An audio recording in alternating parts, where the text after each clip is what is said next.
우리도 언젠가는 누군가의 아들이었고 누군가의 딸이었습니다. 그러다가 시간이 지나가면서 우리는 누군가의 엄마가 되고 누군가의 아빠가 되기도 합니다. 누군가의 사랑을 받고 자라서 누군가를 사랑하는 사람이 되기도 합니다.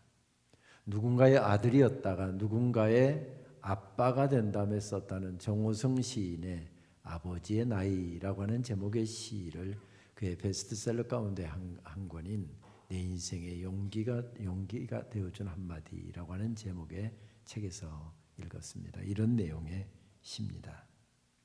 나는 이제 나무에 기댈 줄 알게 되었다.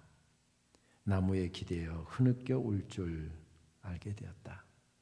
나무의 그림자 속으로 천천히 걸어 들어가 나무의 그림자가 될 줄 알게 되었다. 아버지가 왜 나무 그늘을 찾아 지게를 내려놓고 물끄러미 나를 쳐다보셨는지 알게 되었다. 나는 이제 강물을 따라 흐를 줄도 알게 되었다. 강물을 따라 흘러가다가 절벽을 휘감아 돌 때가 가장 찬란하다는 것도 알게 되었다. 해질 무렵 아버지가 왜 강가에 지게를 내려놓고 종아리를 씻고 돌아와 내 이름을 한 번씩 불러보셨는지 알게 되었다. 시인은 이 시를 쓰면서 비로소 아버지의 사랑에 눈을 뜨게 되었다. 그렇게 고백을 하더군요. 시를 좋아하시는 분들은 잘 아시겠습니다마는 정호성 시인의 시에는 1978년에 서울의 예수라고 하는 제목의 시집을 필두로 해서 수십 권의 시집을 발간한 우리 시대의 가장 대표적인 시인 가운데 한 사람이잖아요. 근데 그의 시를 읽다 보면 어머니에 대한 이야기는 참 많이 나오지만 아버지에 대한 이야기는 별로 안 나옵니다. 그런데 2007년도에 나온 시집이죠. 포옹이라고 하는 제목의 창비사에서 나온 시집을 읽다 보면 아버지에 대한 이야기가 마치 봇물이 터지듯이 나옵니다. 도대체 무슨 일이 있었던 것일까요? 그때 당시 시인의 아버지는 88살 비교적 연세가 많은 고령이었습니다. 당뇨 후유증으로 인해서 한쪽 시력이 거의 다 상실했고요. 한쪽 시력도 계속해서 떨어지고 있었습니다. 거기다가 간간히 치매기까지 나타나고 있었다고 하지요. 그 시대 어른들이 그렇지만 시인의 아버지도 일본말을 참 잘하셨답니다.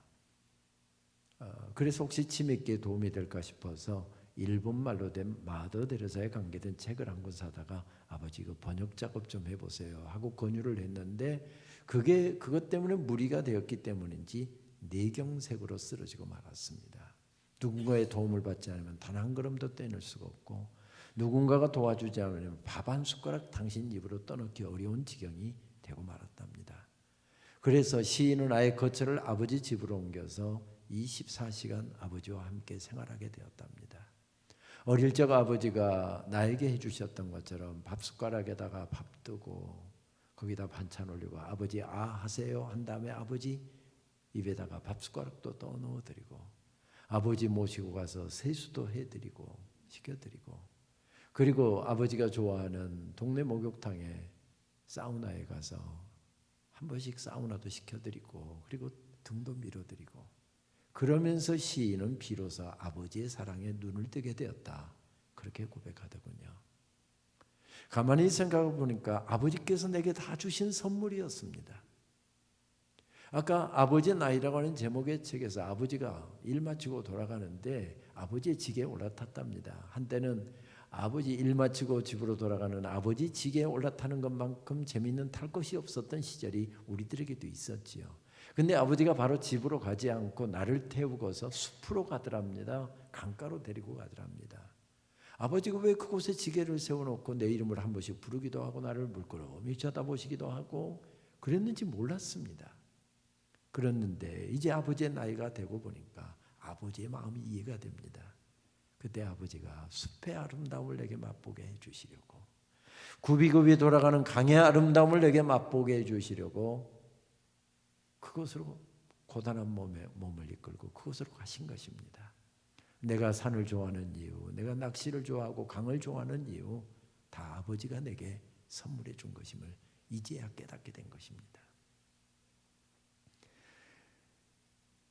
아버지가 쓰러진 다음에 아버지에 대한 사랑 이야기가 마치 봇물 터지듯이 터져 나옵니다. 그것이 포옹이라고 하는 제목의 시집에 그대로 드러나고 있습니다.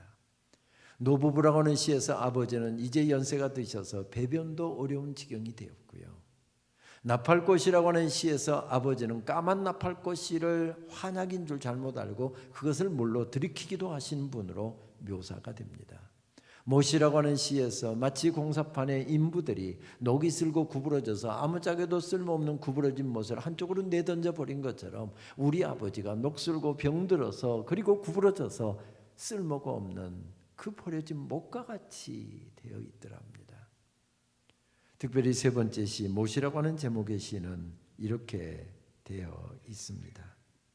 벽에 박아두었던 못을 뺀다. 못이 빠져나오면 벽을 빠져나오면서 못이 구부러진다. 구부러진 못을 그대로 둔다.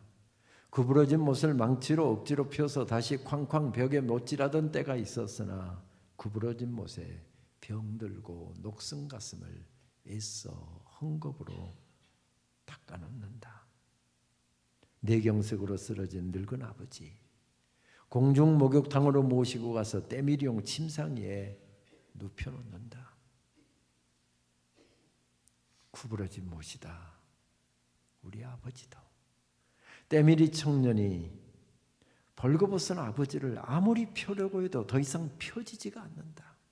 아버지도 한때는 벽에 박혀 녹이 슬도록 모든 인생의 무게를 견뎌냈으나 벽을 빠져나오면서 그만 구부러진 못이 되었다. 아버지도 한때는 건장한 못이었답니다.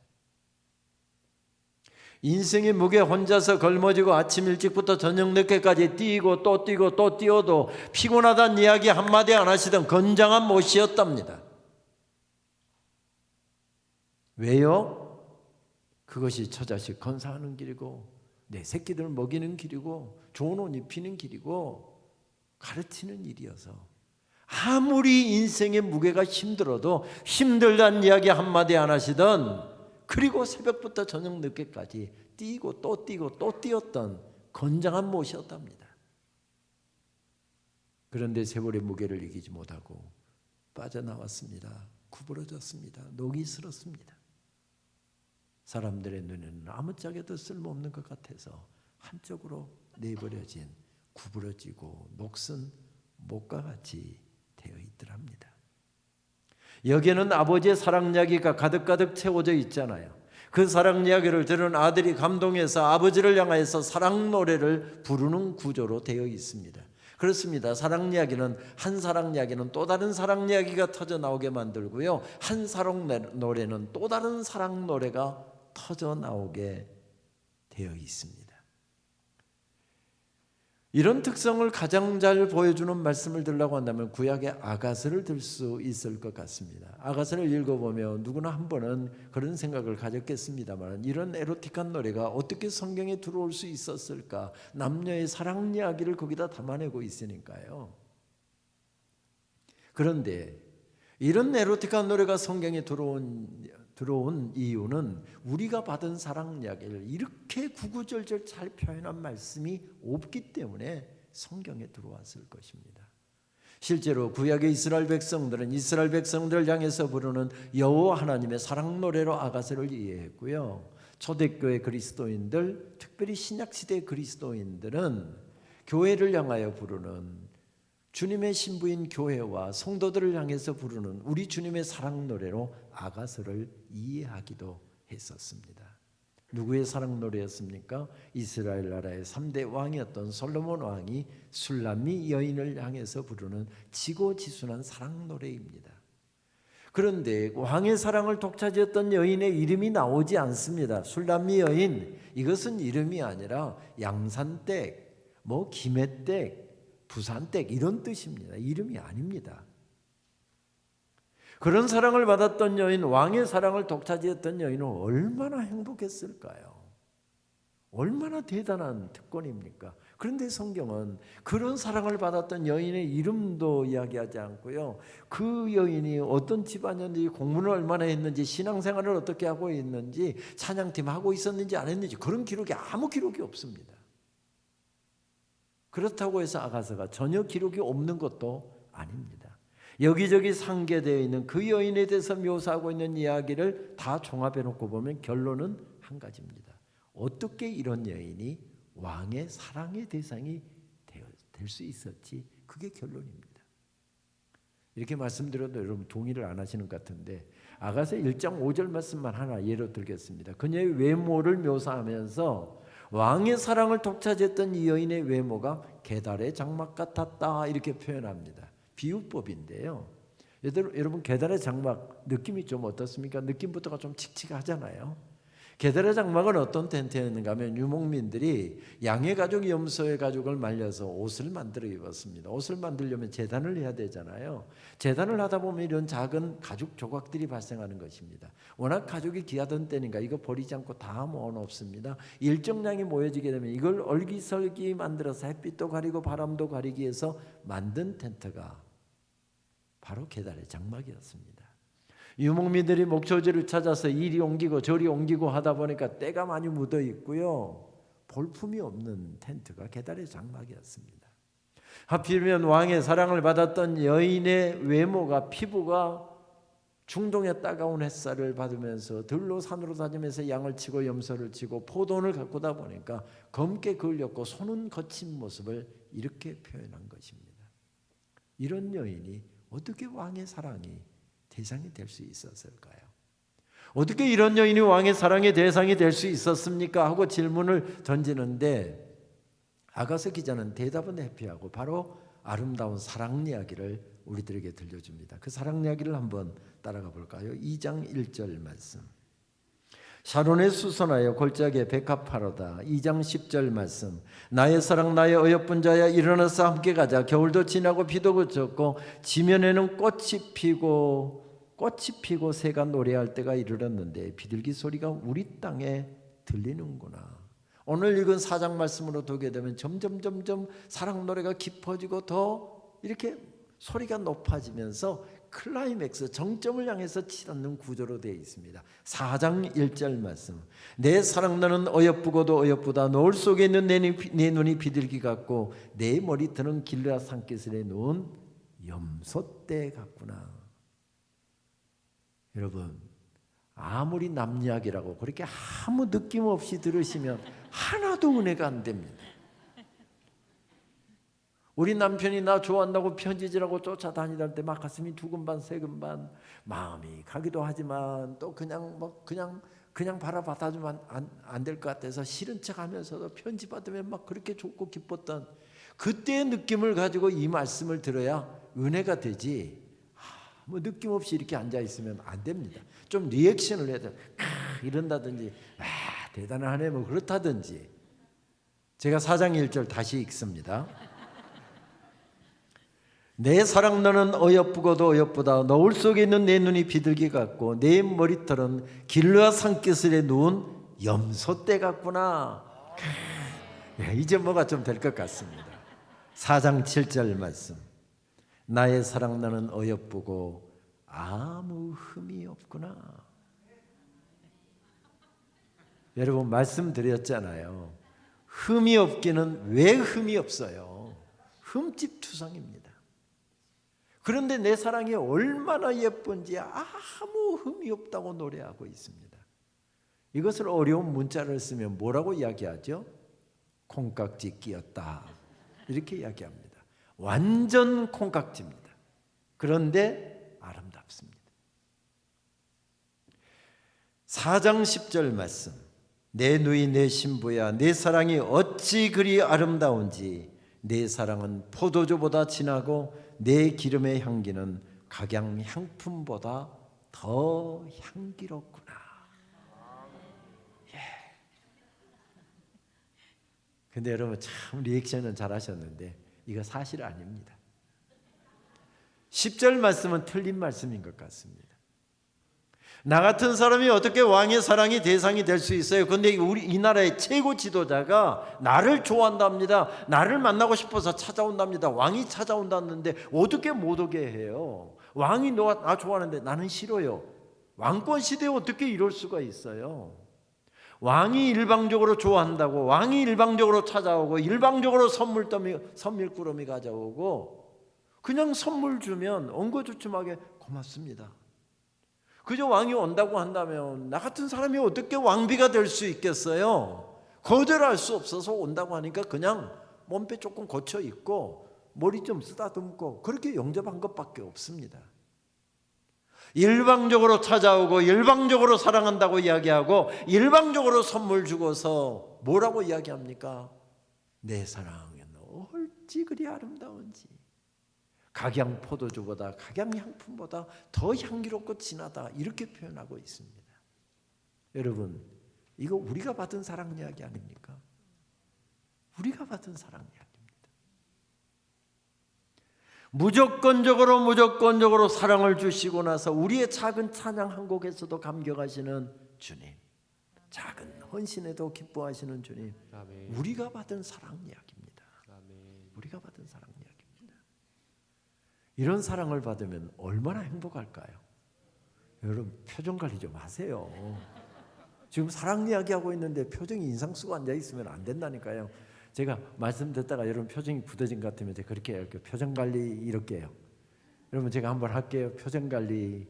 썩은 미소라도 좋으니까 환히 좀 웃으면서, 사랑받는 자의 얼굴이 돼야 되잖아요. 이런 사랑을 받은 사람은 얼마나 행복했을까요?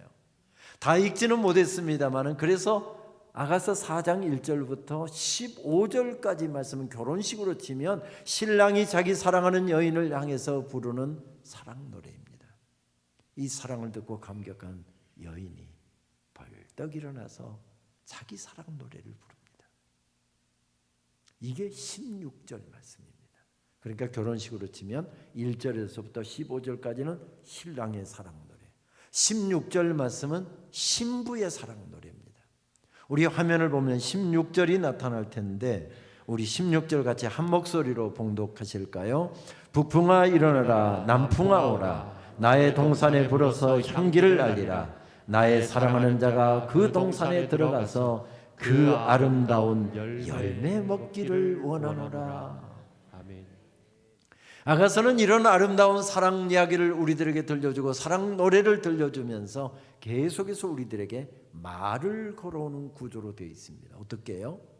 이런 아름다운 사랑 노래, 사랑 이야기를 들려주신 다음에 이렇게 말을 걸어옵니다. 너도 그런 사랑 받았잖아. 여러분, 여기서 아멘 한번 하셔야 되는 거 아니에요? 지금 하나님께서 아가서를 통해서 우리에게 지금 말을 걸어오고 있다는 거예요.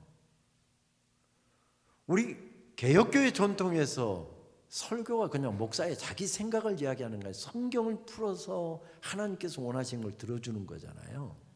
근데 설교학에서는 신학적으로 설교를 뭐라고 이야기하는가 하면, 어둔한 설교자가 설교를 준비하고 가서 입술을 열어서 하나님께서 주신 말씀을 성도들에게 전하기 시작할 때 하나님께서 말을 걸어오신다. 그래서 설교를 하나님께서 말 걸어오시는 사건으로 설명을 합니다. 지금 하나님께서 계속 우리에게 말을 걸어오십니다. 어떻게 해요? 너도 이런 사랑 받았잖아. 아멘. 아멘입니다. 아멘하는 우리들에게 그것으로 긴장을 풀고 있는데 하나님은 또 말을 이렇게 걸어옵니다. 그런 사랑받고 너는 지금 어떤 사랑 이야기 쓰고 있는데, 그런 사랑 노래 듣고 그런 사랑받고 너는 지금 어떤 사랑 노래 부르고 있는데, 그렇게 물어오는 구조로 되어 있습니다. 그래서 아가서를 읽다 보면 계속 하나님께서 말 걸어오시는 것을 들으면서 성경을 읽어야 됩니다. 흔히 이야기하는 미메시스 기능이 있다고 이야기하죠. 본뜸, 모사, 이런 뜻입니다. 그러니까 한 사랑 이야기는 그 사랑 이야기를 본떠서 또 다른 사랑 이야기가 나오게 한다는 이야기죠. 아가서의 말씀을 읽다 보면 우리가 받았던 사랑 이야기를 떠올리게 만듭니다. 우리는 결단코 하나님의 사랑의 대상이 될 수 없는 존재였습니다. 이리 보아도 저리 보아도 함량부족이었고요. 아무래도 하나님께서 사랑하시기에는 다 부족한 우리들입니다. 여러분은 아니신 것처럼 그렇게 생각이 됩니다만은 저는 하나님 앞에 늘 부족하고 늘 부끄럽고 우리는 결코 하나님의 사랑의 대상이 될 수 없는 존재들입니다. 근데 하나님께서 우리를 그냥 사랑으로 덮어버리셨습니다. 아멘. 그것이 성탄 사건이고요. 그것이 십자가 사건이고요. 아멘. 그것이 부활 사건이고요. 아멘. 그것이 재림 사건입니다. 아멘. 재림 사건마저도 예수님 다시 오신 것에 대해서 저희 딸이 초등학교 6학년 다닐 때 재림에 대한 교회에서 재림에 대한 이야기를 듣고 아빠 예수님 너무 빨리 오시면 어떡해? 빨리 오시면 어떡해? 왜? 그랬더니 초등학교 6학년 때 시집가고 예수님 오시면 좋겠어. 그 이야기는 차마 못 물어보겠고 왜? 그랬더니 예수님 오시면 모든 게 끝난다니까 너무 무서워요. 세라야 무서워할 필요 없어. 예수님이 너를 정말 사랑하시기 때문에 사랑하는 사람을 데리러 오시는 게 재림이야. 재림 사건도 하나님의 사랑 사건입니다. 그렇습니다. 우리는 결코 하나님의 사랑의 대상이 될 수 없는 존재들이었습니다. 그런데 하나님께서 사랑으로 우리를 덮으셨습니다. 그 사랑을 받은 사람들은 한밤중에도 달리고요. 꼭두 새벽부터 달리고요. 그렇게 피곤한 줄 모르고 주님을 사랑하기 때문에 달리고 또 달리는 사람들입니다. 저는 어렸을 적 초등학교 한 3학년 때나 4학년 때인가 그때 고향교회가 건축을 하던 때 아마 1960년대 중반 이 정도였던 것 같습니다. 한겨울에는 농한기니까 그때 건축을 하면 좋으련만 옛날에 겨울에 추우니까 겨울에는 건축 안 했잖아요. 항상 건축이 언제 시작되는가 하면 텁하고 이렇게 하는 것은 3월 말 이 정도 날씨가 풀리면 시작됐던 것 같습니다. 그러니까 좀 이제 날씨가 풀리고 봄이 될 때 공사가 시작돼서 춥기 전에 공사를 마무리해야 되는데 이제 날씨가 풀리게 되면 농촌에서는 제일 바쁜 시간이잖아요. 어머니가 보니까 엄마 배고파 빨리 가 빨리 봐. 들은 척도 안 하고 계속 열심히 일하시다가 어둑어둑해져서 사물이 구분이 되기 전까지 어머니가 일을 하시더라고요.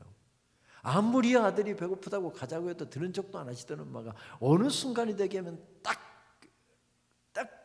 일손을 멈추고서 바로 신발 신고서 막 집으로 아예 막 달리시는 겁니다.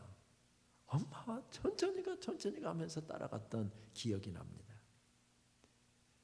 그래서 저녁 식사 준비를 손 간단히 씻고 저녁 식사 준비를 해서 옛날에 뭐 식탁도 없어갖고 이런 상에다가 저녁 식사 차린 다음에 안방에다 드려주고 여보 나는 교회 좀 갔다 올게요. 식사도 안 하시고 또 막 교회로 달려가시는 겁니다.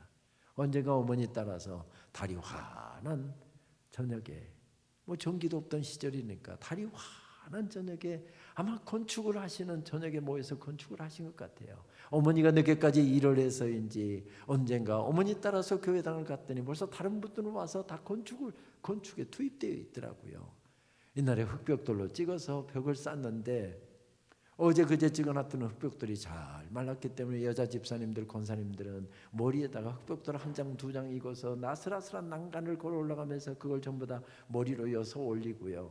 한쪽에서는 장로님들 남자 집사님들은 또 흙벽돌을 새로 찍고 있고 그렇게 달밝은 밤에 교회 건축을 하면서 장로님들이 집사님들이 합창하던 그 합창을 저는 지금도 잊어버릴 수가 없습니다. 사람들은 이해할 수 없네 주를 보낸 하나님 사랑 그 사랑이 나로 살게 하네 갈보리의 구속의 사랑 달밤에 장로님들과 집사님들과 권사님들이 그 피곤한 몸을 일으켜서 저녁 식사도 거른 채 교회당을 건축하면서 부르던 찬양을 지금도 저는 잊어버릴 수가 없습니다. 그렇습니다. 주님의 사랑을 확인한 사람은 한밤중에도 달립니다. 꼭두 새벽에도 피곤을 잊고 달리게 되어 있습니다. 이것이 하나님의 사랑을 받은 사람들의 특징입니다. 그 사랑은 우리를 춤추게 만들지요. 그런데 우리는 결단코 하나님의 사랑의 대상이 될 수 없는 존재였습니다.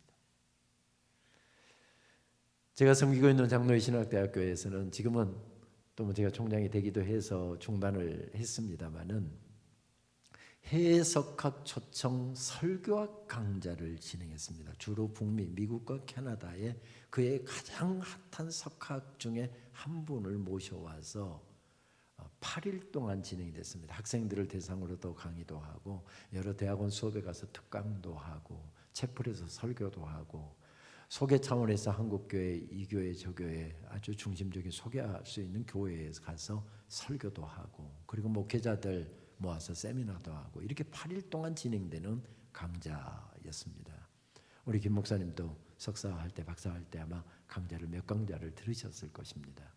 어느 해인가 초청되었던 석학이 토론토 대학교의 유명한 설교학 교수였던 폴스캇 윌슨 박사가 초청을 받았습니다. 이렇게 순조롭게 모든 일정들이 잘 진행되고 있었는데 어느 날 그분이 학교 채플에서 설교를 하게 되었습니다.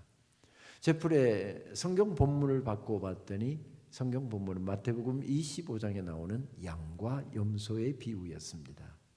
세계적인 설교학의 석학이었지만 그의 설교는 이렇다 할 특장점이 없이 그냥 평이하게 학생들 딱 잠재우기 좋을 정도로 평이하게 설교가 진행되고 있었습니다. 그러다가 설교 중간이 되니까 딱 치고 들어가더군요. 저는 캐나다에 있을 때 장로의 신학대학교가 굉장히 좋은 학교라는 이야기를 많이 들었습니다. 그런데 제가 현장에 와서 눈으로 확인하고 학생들을 만나보니까 학생들도 굉장히 실력이 출중하고 그리고 더 좋은 학교라는 사실을 발견하면서 굉장히 기쁨이 있습니다.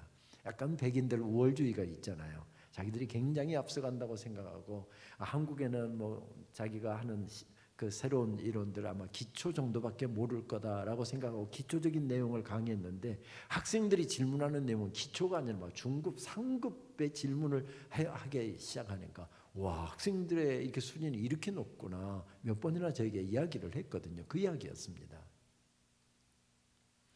그때 대학원생들을 빼고 대학부와 신대원 학생들, 교직원들이 함께 모여서 한 1,500명 정도가 한 자리에서 함께 채플을 드리고 있었습니다. 이런 좋은 학교에 만약에 예수님께서 오셔서 마태복음 25장에서 하셨던 것처럼 양과 염소의 편으로 나누신다고 한다면 어떤 현상이 일어날까요? 당신들은 굉장히 좋은 학교니까 대부분의 학생들, 교수들, 직원들 다 양의 편에 있고 어쩌다 한두 사람 염소 편에 있을 것이라고 생각했습니다. 그런데 착각이었습니다. 전부 다 뿔 달고 들이받고 떠들고 떠들고 싸우고 전부 다 염소 편에 있었습니다. 이 양반 꽤 많은 돈을 들여서 초청에다가 융숭하게 대접하면서 지금 강좌를 진행하고 있는데 완전히 학교를 몹쓸 학교를 만들어 버리는 겁니다. 장신대가 이런 학교인가 실망이 되지 않을 수가 없었습니다. 제일 앞자리에 총장님이 앉아서 예배를 드렸습니다. 물론 그때는 제가 총장이 아니었고요. 총장님은 당연히 양의 편에 계셔야 되는 분이죠. 그래서 양의 편에서 총장님을 샅샅이 뒤지면서 찾아보았지만 총장님을 거기서 찾을 수가 없었습니다. 점입 가경입니다. 계속해서 막 학교를 완전히 총장도 막 박살내고 교수도 박살내고 제 옆에 서서 지금 제 설교를 통역한다고 이렇게 목소리를 높이는 거 보니까 김은용 교수는 분명히 양의 편에 있겠구나 하고 김 교수를 양의 편에서 샅샅이 뒤져보는데 거기서도 김 교수를 찾아볼 수가 없었습니다. 이 양반이 도대체 설교를 어떻게 풀어가려고 그러나 은근히 걱정까지 되었습니다. 장신대가 이런 학교인가 실망이 되지 않을 수가 없었습니다. 그래도 교수님들 가운데 몇 분이라도 학생들 가운데 몇 사람이라도 양의 편에 있어야 되는 거 아니야? 그런 생각이 들어서 샅샅이 양의 편을 뒤져보았답니다. 근데 저 뒤에 한 분이 있더랍니다. 그분이 어떤 교수님일까? 어떤 학생일까? 궁금해서 가까이 가서 보았더니 그 사람은 예수님이셨습니다. 양의 옷을 입고 계셨습니다. 양의 옷을 입고 계시는 예수님께서 생긴 것도 염소, 입고 있는 것도 염소, 하는 짓도 염소인데 그 염소 편에 있는 사람들을 한 사람 한 사람 불러내시더니 그가 입고 있던 염소의 옷을 벗겨내고 당신이 입고 계시던 양의 옷을 벗어서 그에게 입혀주시고 꼭 그를 끌어안으면서 너는 이제부터 양이다. 아멘. 너는 이제부터 양이다. 아멘. 저는 설교하다가 종종 울기도 하지만 설교 통역하다가 울어보았던 것은 그때가 처음이었습니다.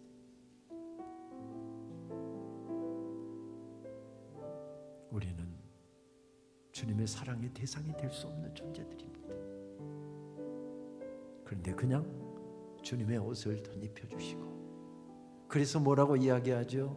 구원론에서는 의인화다, 너는 의롭다고 칭해 주시는, 영어로 이야기하면 justification. 내가 의로워서가 아니라 너는 내 아들의 피로 값주고 너를 샀으니 너는 이제부터 의인이다, 의인이라고 칭해 주신 것입니다.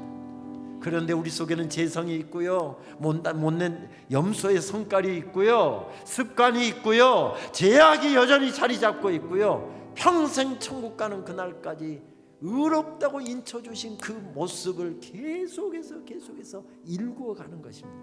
이것을 뭐라고 이야기하죠? 성화라고 이야기합니다. 여러분, 교회에서 사람 보고 실망할 필요 없습니다. 우리는 다 죄인들입니다.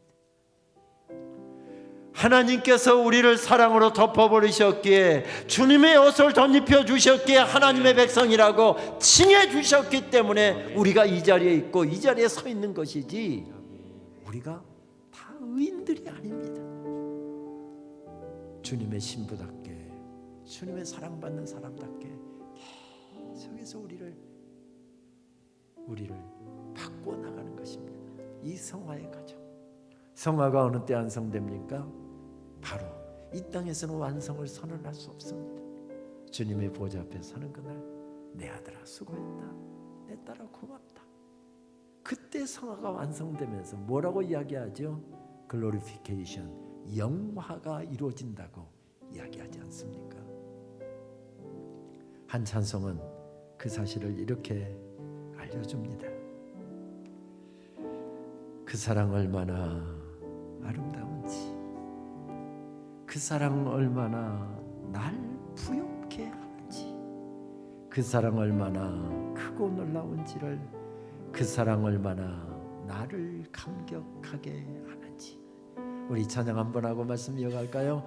그 사랑 얼마나 아름다운지, 그 사랑 얼마나 날 무욕해 하는지, 그 사랑 얼마나 크고 놀라운지를, 그 사랑 얼마나 나를 감격하게 하는, 그 사랑 얼마나 아름다운지,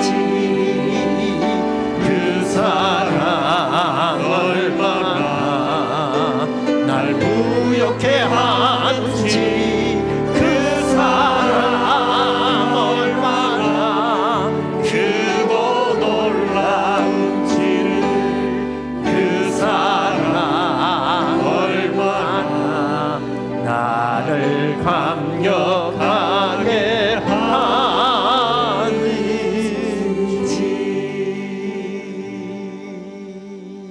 할렐루야.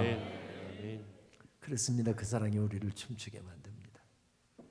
평생 섬진강 유역에서 어린아이들 가르치면서 시를 썼던 한 시인이 이 놀라운 사랑에 눈을 뜬 다음에 그 아름다운 사랑에 이렇게 그의 노래를 부르고 있더군요. 어느 봄날, 당신의 사랑으로 응달지던 내 뒤란에, 뒤뜰이라는 뜻이죠. 햇빛이 들이치는 기쁨을 나는 보았습니다. 어둠 속에서 사랑의 불가로 나를 가만히 불러내신 당신은 어둠을 건너온 자만이 만들 수 있는 밝고 환한 빛으로 내 앞에 서서 들꽃처럼 깨끗하게 웃었지요.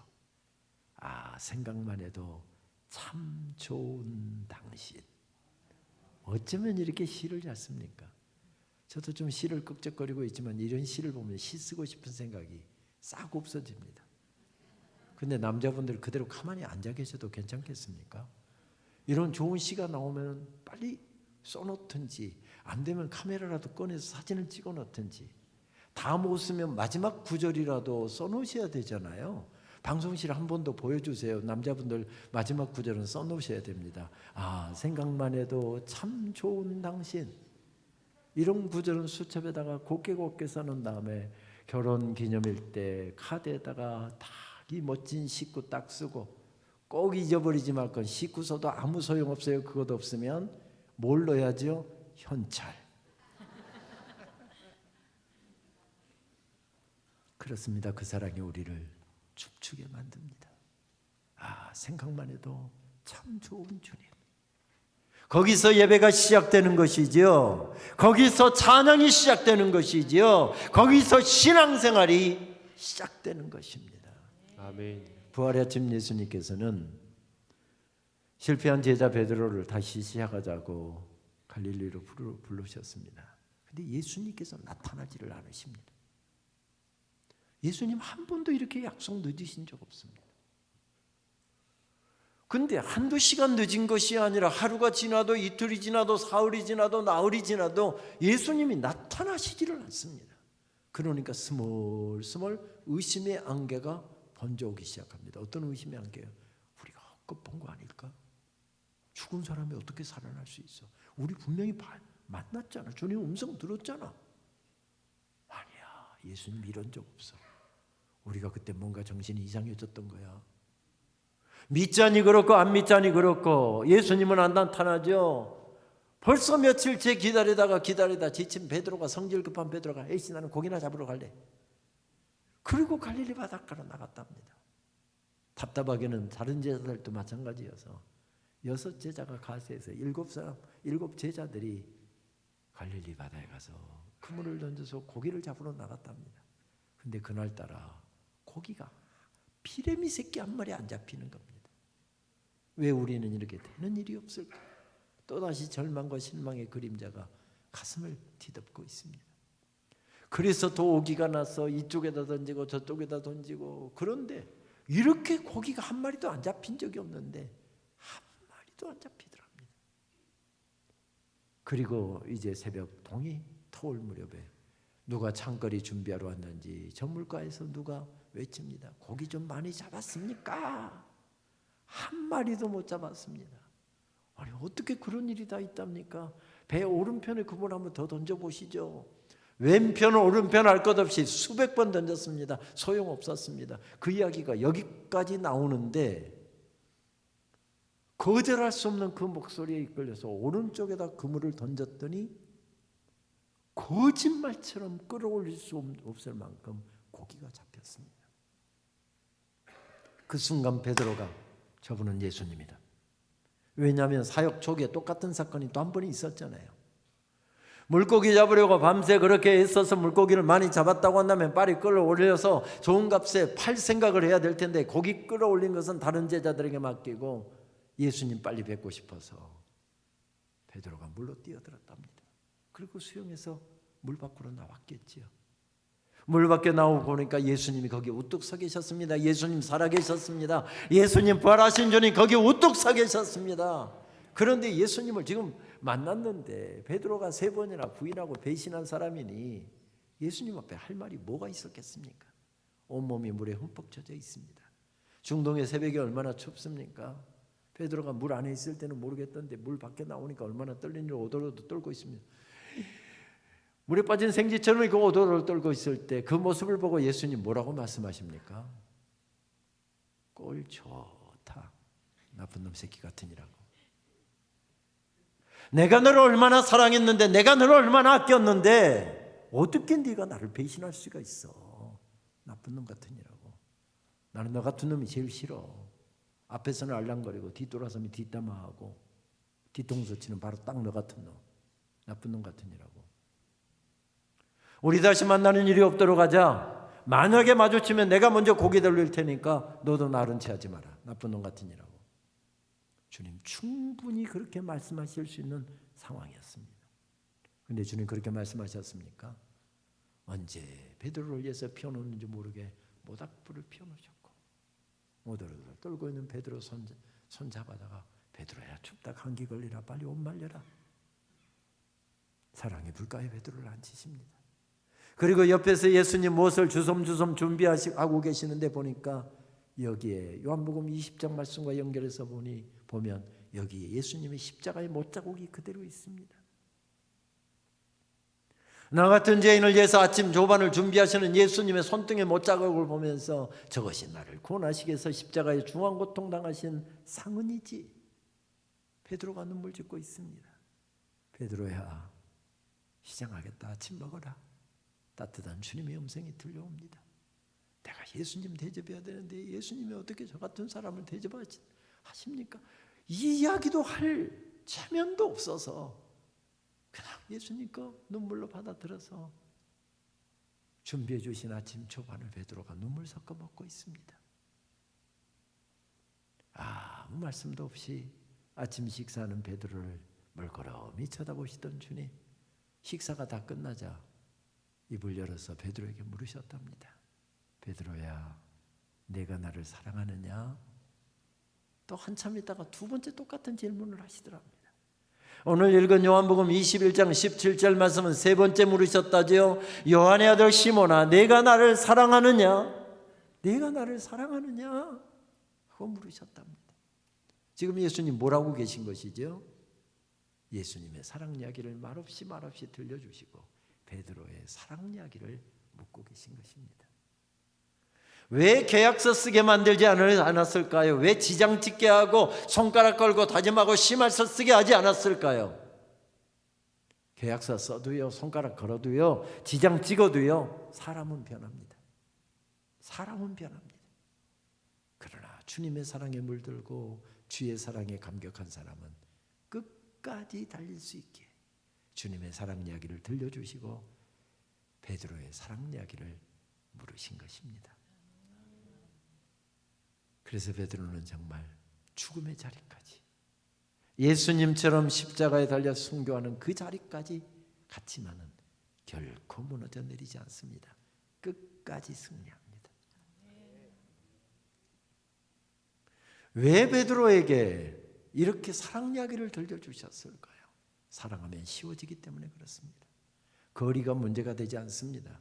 시간 없는 것이 문제가 되지 않습니다. 바쁜 것도 문제가 되지 않습니다. 지금 바빠서 예배를 제대로 못 드리신다든지 바빠서 신앙생활 제대로 할 수 없다고 생각되시는 분들, 정말 내가 예수님의 사랑을 제대로 깨달은 사람인 것인지, 나 같은 죄인, 나 같은 죄인, 나 같은 죄인, 나 같은 죄인, 나 같은 죄인을 사랑하시는 예수님의 사랑을 정말 내가 바로 안 것인지 그거 점검하셔야 됩니다.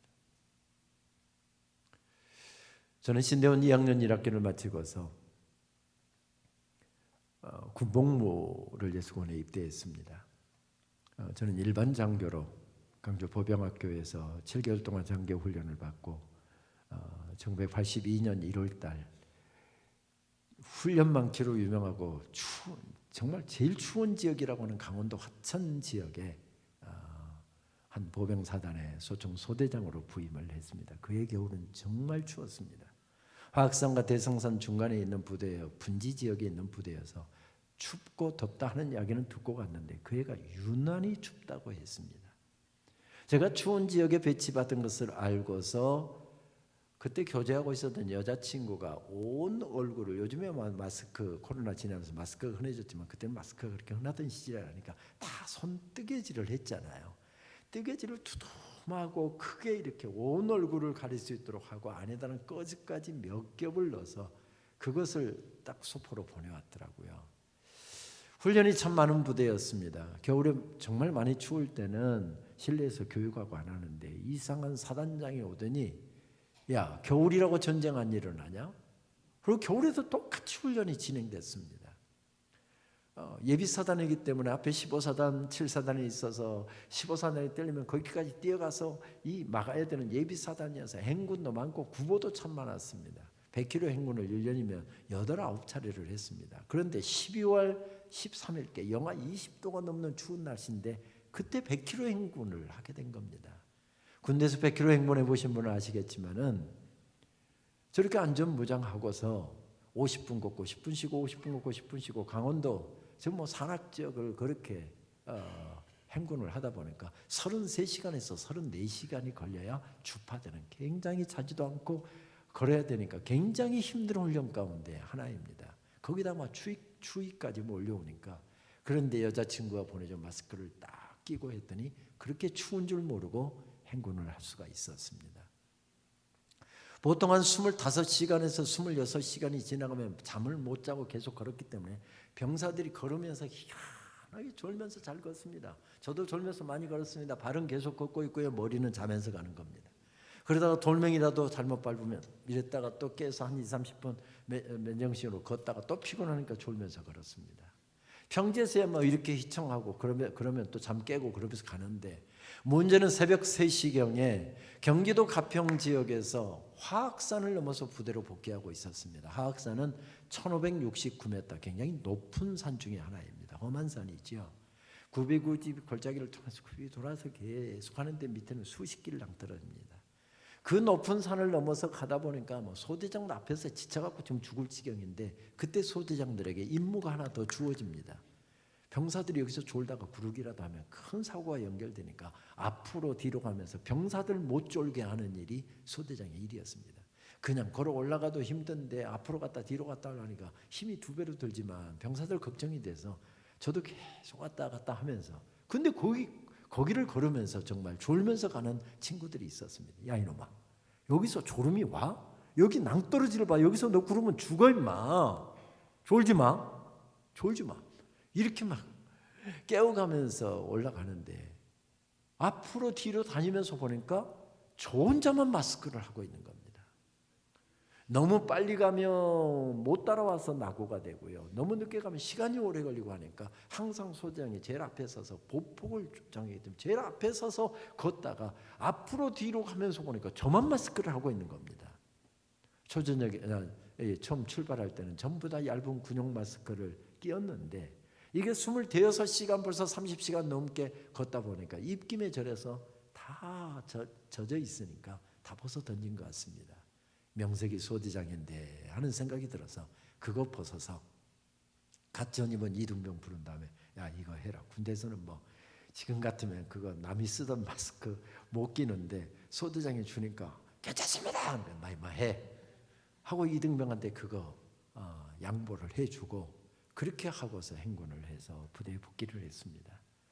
아침 8시경에 병사들 다 씻겨서 재우고, 그리고 이제 병사들 다 지침에 들어간 것을 보고서 저도 와서 씻고 잠자리에 들기 전에 마스크 떠서 보내준 여자친구한테 사랑의 편지를 써서 마스크 떠 보내줘서 얼마나 고마웠는지 모른다 하면서 그 편지를 써서 붙이고 저는 잠자리에 들 정도로 제가 그렇게 낭만파라는 거 아닙니까?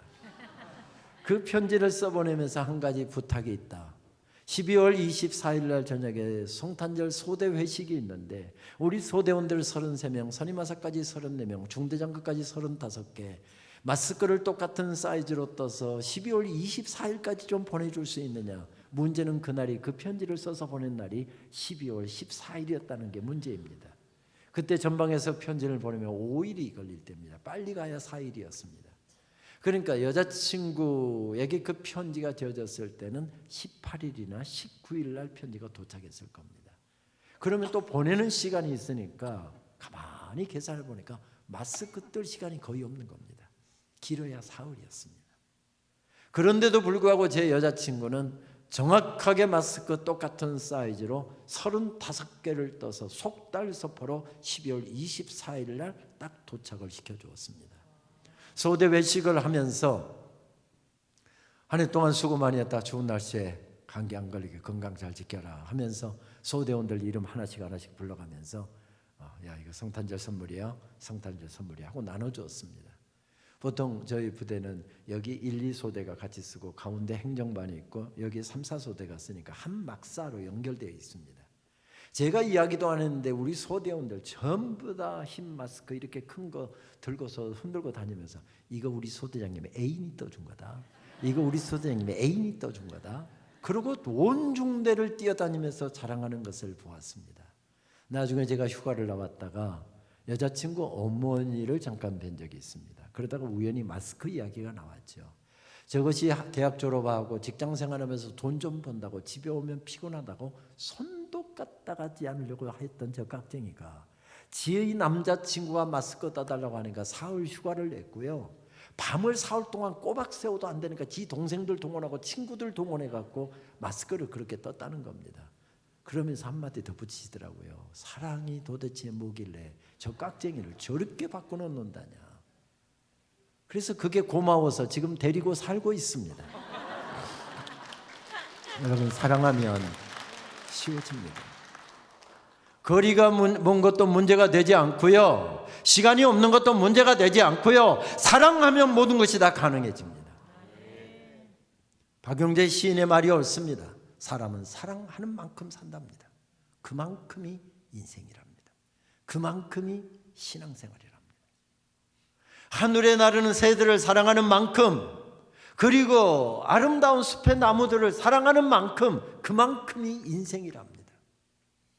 신앙생활이 무엇입니까? 사랑 이야기 쓰는 것입니다. 사랑 노래 부르는 것입니다.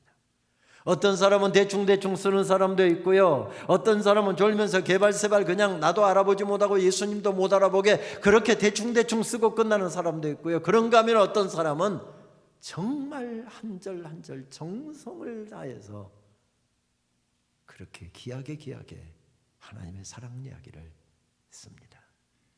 지난 57년 동안 우리 덕천교회 장로님들이, 우리 권사님들, 안수 집사님들이 어떻게 사랑 이야기를 썼는지 이틀밖에 안 돼서 자세히는 잘 모르지만, 목사님 식사하면서 시간 날 때 차 마시면서 계속 여러분들이 어떻게 주님을 사랑하고 어떻게 섬기는지를 계속해서 말씀해 주셔서 들을 수 있었고, 또 숙소에 우리 여전도에서 얼마나 예쁘게 간식 꽃만 예쁘게 카드까지 예쁘게 해놓으셨는지, 야, 덕천교회는 참 귀하게 주님 사랑하고 섬기는 분들이시구나 하는 느낌을 가질 수 있었습니다. 우리는 지금 사랑 이야기를 쓰고 있습니다. 예배가 무엇입니까? 사랑 이야기 쓰는 것입니다. 신앙생활이 무엇입니까? 사랑 이야기 쓰는 것입니다.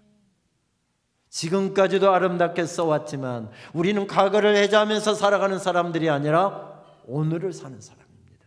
작년까지 아무리 아름다운 사랑 이야기를 썼다 할지라도 올해 아름다운 사랑 이야기를 쓰지 못한다고 한다면 지금 우리는 잘 살고 있는 것이 아니라는 이야기입니다. 더 좋은 사랑 이야기, 더 아름다운 사랑 노래를 더 아름답게 써나갈 수 있게 되기를 바랍니다. 아멘. 사랑 노래는 이어져야 합니다. 도대체 우리 믿음의 선배들은 가난하고 배고프고 또 핍박과 어려움이 있었던 상황 가운데서도 어떻게 그들은 그렇게 아름다운 사랑 이야기를 썼고, 그 사랑 이야기를 통해서 아름다운 교회와 이 아름다운 신앙 전통을 우리들에게 물려줄 수 있었을까요? 가만히 생각해 보면 두 가지였던 것 같습니다. 나는 평생 갚아도 주님의 사랑을 100만 분의 1도 1000만 분의 1도 다 보답할 수 없는, 나는 사랑의 빚진 자다. 아멘. 그런데 평생 발버둥 치면서 노력해도 사랑의 빚진 자라고 살아갈 수밖에 없는데, 사랑 이야기 쓸 날이 오늘 끝날지 내일 끝날지 모른다. 오늘이 그래서 마지막인 것처럼 그렇게 사랑 이야기를 써내려간답니다. 그것을 신학에서는 뭐라고 이야기합니까? 종말론적인 신앙이라고 이야기합니다. 쉽게 이야기하면 올해가 여러분들의 인생의 마지막 해입니다. 내일 주일이 여러분들에게 인생의 마지막 주일입니다. 김 목사님 안심하셔도 되겠네요. 성도님들이 지혜로우셔서 한 분도 아멘을 안 하시네요. 아멘 하고 전부 다 천국 가버리시면 어떻게 하겠습니까? 아무도 올해가 마지막 해가 되기를 바라는 사람 없고, 내일 주일이 내 인생의 마지막 주일이 되기를 바라는 사람은 아무도 없겠지만, 언젠가 한 번은 딱 그날이 우리들에게 옵니다. 연세가 많으시다고 먼저 올까요? 아닙니다. 그것은 아무도 모릅니다. 저도 새벽마다 그리고 시간 날 때마다 계속 기억하면서 지금 기도하고 있는 분이 있습니다. 60년생,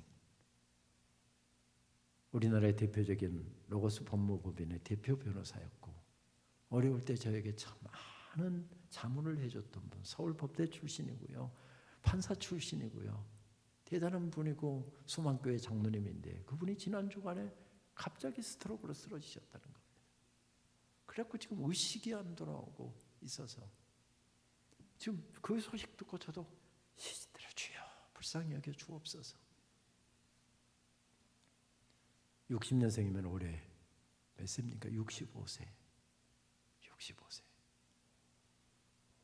그런데 또 한 학생은 94년생인데 신대원 3학년 진급할 학생, 여학생이 평소 건강했는데 갑자기 몸이 안 좋아져서 의사들이 무슨 이식을 받아야 된다고 해서 부모님에게 받아서 이식을 했는데, 그리고 지금 의식이 없이 한 달째 깨어나지를 않고 있습니다.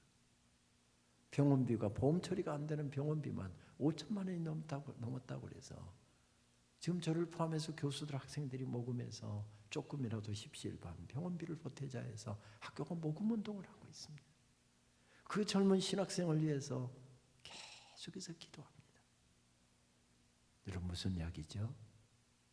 언젠가 그런 날이 우리에게 오는데 그게 오늘일지 내일일지를 모른다는 겁니다. 그래서 초대교회는 오늘이 마지막 예배인 것처럼 최고 예배를 하나님께 올려드리려고 몸부림쳤기 때문에 그들은 그렇게 아름다운 사랑 이야기를 쓸 수 있었답니다. 내일 저는 주일 2부 예배와 3부 예배에서 설교를 하고 오후 예배 설교를 해야 되는데, 오늘 저녁 제가 숙소에 가서 자다가 갑자기 심장에 이상이 와갖고 오늘 세상을 떠나게 됩니다. 그러면 이 설교는 제 인생에서 마지막 설교입니다. 제 인생의 마지막 설교인데 제가 아무렇게나 설교할 수 있을까요? 내일 제가 설교 못합니다. 여러분, 걱정스러운 표정이라도 좀 지어주세요.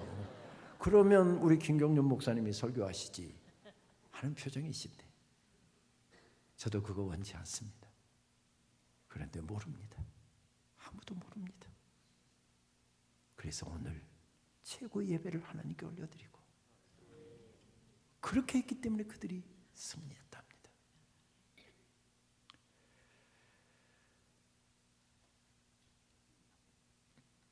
(1889년 8월 29일) 호주의 멜번이 고향이었던 조셉 헨리 데이비스 선교사는 그의 누이 메리 데이비스 선교사와 마차를 타고 시드니까지 거의 한 달이 넘는 먼 거리를 마차를 타고서, 비행기를 타고 시드니에서 가보니까 4시간이 걸리더군요. 마차를 타고서 한 달 넘게 시드니로 나와서 1889년 8월 달에 40일이 걸리는 증기선을 타고 8월 29일 날 시드니에서 조선 땅으로 선교사를 나옵니다. 그는 어학의 천재였다고 합니다. 8개 국어를 하는 사람이었고요. 멜번 대학을 수석으로 졸업했고, 지금은 뭐 미국 유학 갔다 오면 최고 최고 나라에서 유학하고 왔다 그렇게 했지만, 그 당시에 호주에서는 최고 유학이 영국이었습니다. 영국 스코틀랜드에 가서 공부를 하고 돌아왔습니다.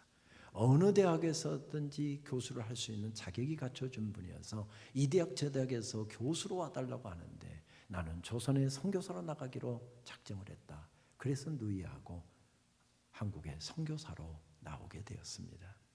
그리고 10월 2일 날 저녁에 부산항에 입항을 했습니다. 이 땅에 온 최초의 호주 선교사였습니다. 익히 알고 있는 내용이지만 진해 어느 교회에 집회를 인도하던 중에 오후에 집회가 없는 시간에 목사님께 부탁해서 마산에 있는 호주 선교 기념관을 일부러 찾았습니다. 그곳에서 다시 데이비드 선교사의 사랑 이야기를 들으면서 눈물이 났습니다. 그는 이 조선 땅에 도착을 해서 먼저 온 미국 선교사들의 도움으로 서울에서 어학 훈련을 받았습니다.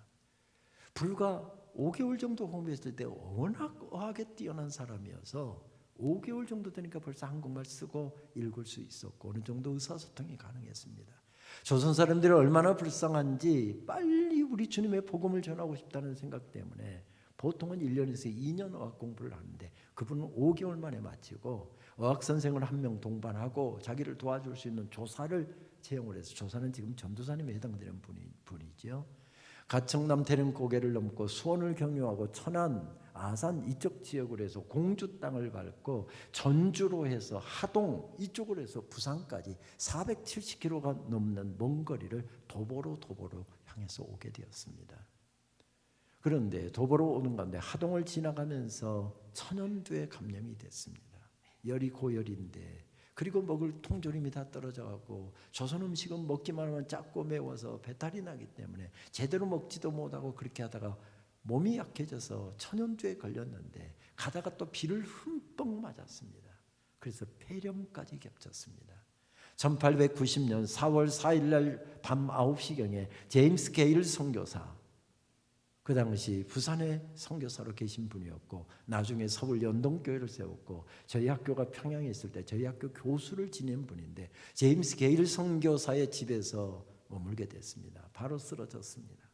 고열에 들떠있고 일본인 의사를 불러다가 진료를 받았지만 밤새 고열에 시달리면서 의식을 잃고 쓰러져 있었습니다.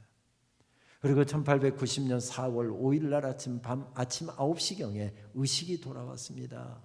그래서 게일 선교가 너무 감사해서 손잡고 같이 기도하자 감사 기도를 드리는데 데이비 선교사한테도 기도하라고 그랬더니 데이비 선교사가 그렇게 기도를 하더랍니다. 하나님, 살든지 죽든지 하나님의 영광만 되게 해 주옵소서. 아멘. 그렇게 기도하고 또 의식을 잃고 쓰러졌습니다. 그리고 1890년 4월 5일 날 오후 1시경에 그는 눈을 감고 말았습니다. 이 땅에 온 지 정확히 183일 만이었고 그리고 예수님처럼 미혼이었으며 33살 나이였습니다. 183일 동안 있는 동안 계속 이동하면서 그 지형들과 여러 가지 것을 일기로 써내려가는데 일기에 보면 영어와 한국말을 써내려가는데 일기를 보면 주야 불쌍히 여겨 주옵소서 이런 한국말 몇 마디 쓴 거대에는 한 사람도 예수님께를 인도하지 못했고 한 교회도 세우지 못한 채 만약에 호주 땅에 있었다고 하면 대학 교수로 이름을 알렸을 텐데 183일 만에 이곳에 와서 그렇게 죽음을 맞았습니다. 그리고 부산 초량언덕 복병상 자락에 그는 묻혔습니다. 그리고 피난민들이 몰려오고 그 지역이 유실되고 개발이 되면서 그의 묘는 지금 어디로 사라져버리고 흔적도 없이 사라져버렸습니다. 오빠가 세상을 떠났을 때 슬픔을 이기지 못하고 몸져 누웠던 메리 데이비스 선교사도 몸이 병들어서 더 이상 이 땅에서는 선교를 할 수가 없어서 호주로 돌아갔습니다. 그가 죽고 난 다음에 동료 선교사는 그에 대해서 이렇게 이야기하고 있습니다. 언더우드 선교사의 이야기입니다. 내가 만난 선교사 중에서 가장 우수한 선교사였다. 가장 우수한 선교사였다. 그 우수한 선교사가 이 땅에 와서 한 사람도 그리스도께 인도하지 못하고 개죽음을 죽은 것입니다. 그것으로서 호주 장로교회가 이 땅을 향해서 불렀던 주님을 향해서 불렀던 사랑 노래는 끝나고 말았습니다. 사랑 이야기는 그렇게 끝나고 말았습니다. 조선 땅으로 오게 되면 다 이 땅에 와서 183일 만에 죽게 될 텐데 누가 이 땅으로 달려오려고 할 것입니까? 누가 이 땅에 와서 사랑 노래를 부르려고 할 것입니까? 그렇게 호주 장로교회가 이 땅을 향해서 불렀던 사랑 노래는 끝이 나고 말았습니다. 그의 사랑 이야기는 짧았습니다. 모든 것을 내려놓고 달려왔지만 이룬 것도 없이 짧은 시간 이 땅에 머물다가 서툰 몇 마디 써놓고 이 땅을 떠난 것에는 아무것도 이룬 것이 없었습니다. 그런데 그가 쓰다가 멈춰버린 사랑 이야기, 그가 부르다가 끝나버린 그의 사랑 노래가 호주교회 그의 누이 메리 데이비 선교사를 통해서 전해지기 시작했습니다. 호주 장로교회 빅토리아 장로교회 이 사랑 이야기가 멈춰버린 사랑 노래가 전해졌을 때 20살부터 28살까지 호주 젊은이들이 일어나기 시작했습니다. 내가 가서 데이비 선교사가 쓰다가 멈춰버린 사랑 이야기 계속해서 써내려가야 되겠다. 멈춰버린 사랑 노래 내가 계속해서 이어가서 불러야 되겠다. 그때부터 젊은이들이 일어나기 시작해서 이 땅을 향해서 달려나오는데 자그마치 120여 명이 이 땅으로 계속해서 달려왔습니다. 그들은 조선 땅으로 달려왔고 척박한 땅에서 그들의 사랑 노래를 부르기 시작합니다. 주님을 향한 사랑 이야기를 써내려가기 시작합니다. 그 사랑 노래로 부산 땅을 덮었고요, 양산 땅을 덮었고요, 김해 땅을 덮었고요, 밀양과 울산과 창원과 마산과 진해와 거제와 통영과 고성과 사천과 진주와 의령과 함안과 그리고 합천과 청도 땅을 그들의 사랑 노래로 덮어버렸습니다. 그때 세워진 교회는 다 이들이 세운 교회였고 그들을 통해서 우리는 예수 그리스도의 복음을 듣게 되었습니다.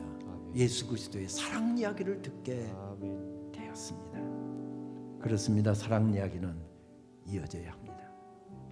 놀라운 사람들의 사랑 노래는 완성될 수가 없고 주님 다시 오시는 그날까지 계속해서 그 노래는 이어져야 합니다.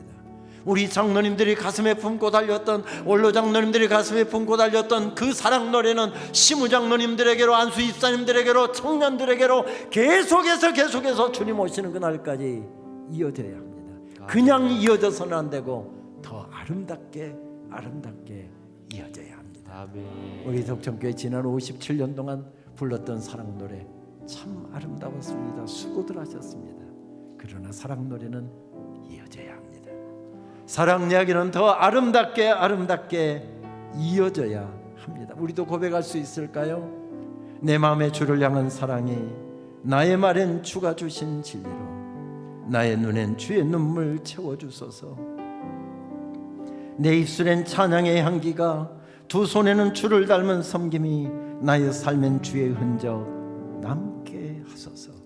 하나님의 사랑이 영원히 함께하리. 십자가의 길을 걷는 자에게, 순교자의 삶을 사는 이에게, 조롱하는 소리와 세상 유혹 속에도 주의 순결한 신부가 되리라. 내 생명 주님께 드리리. 우리 다 함께 일어나셔서 이 찬양, 우리의 결단의 찬양으로 하나님께 올려드리겠습니다. 마음에 주를 향한 사랑이, 나의 말에 주가 주신 진리로, 나의 눈에 주의 눈물 채워주소서.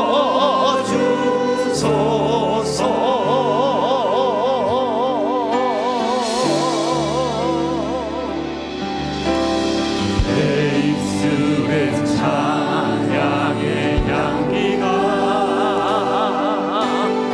두 손에는 주를 닮은 섬김이,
주님께 드리니